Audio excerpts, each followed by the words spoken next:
On this channel, I teach a lot of different investing strategies, one of them being wholesaling real estate. But the problem with wholesaling real estate is you're only as good as your last deal. With wholesaling, you have to continue to hustle in order to find the next check.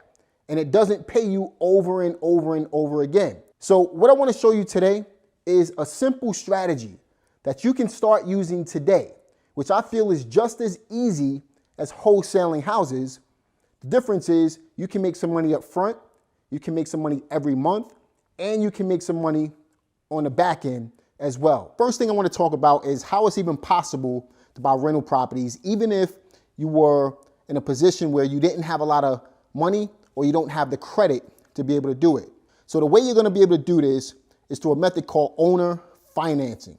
And just to keep it simple, owner financing is basically a method that allows you to bypass the banks, to go straight to the owner of the property and use them as the bank on the property. Step number one is to find the properties. When you're using owner financing, you can literally pay top dollar for these properties. It doesn't matter what the condition is. It doesn't matter what the price is. If the owner is financing this property for you and you can create a cash flow on this property and the numbers make sense, then guess what? You can buy as many of these properties as possible. And one way to find these properties is by using Zillow.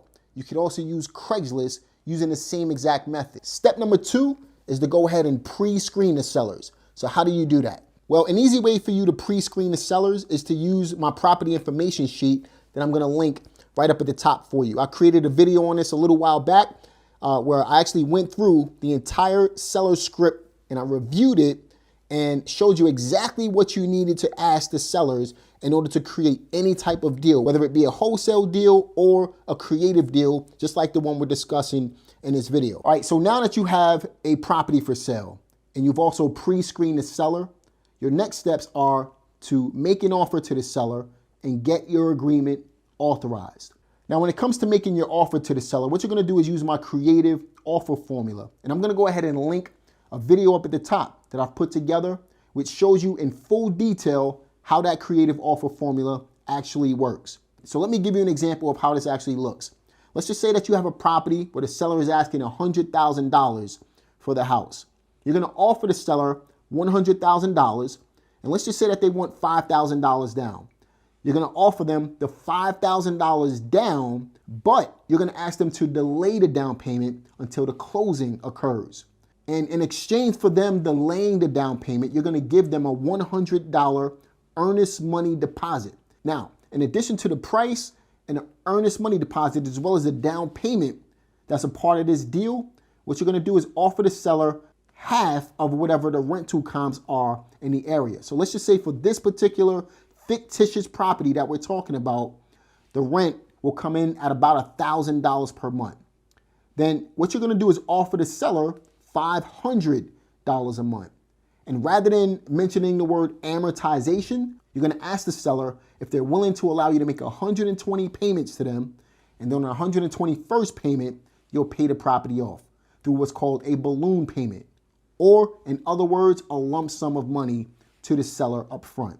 All right, so step number four is to go ahead and find your end tenant buyer for the property. Now, finally, when it comes to the rent to own exit strategy, typically what we'll do is we'll make the buyer's terms shorter than our terms. What do I mean by that? Well, if I have a 10-year payment plan with the seller, I'm giving the buyer 5 years. So remember we talked about that 120 payments and then having that balloon payment or that lump sum payment on the 121st payment? Guess what? That money is never coming out of my pocket, because what I'm gonna do is go ahead and offer the buyer 60 payments, and then the buyer has to pay me off on the 61st payment, making this a true no money down deal. The buyer took care of my down payment, the buyer's paying off the house, and the buyer is gonna pay off the balloon payment, allowing me to make a huge profit on the back end as well. So you've found the property, you've screened the seller, you've made an offer, you found a tenant buyer for the property. Finally, you have to close the deal, and the buyer is gonna fund the entire process for you. So in essence, what you've done is created a no money down deal. You've bought yourself a rental property that will allow you to create passive income for yourself every month for several years. And like I said, remember that $100 earnest money deposit that you had to put up in order to make all of this happen? That money comes back to you once the buyer gives you the down payment on the property. So that's how you can go ahead and buy your first rental property, even if you're broke. I hope you liked this video. Be sure to leave a comment. Let me know what you thought about this video, and I'm looking forward to seeing you guys on the next one. Peace.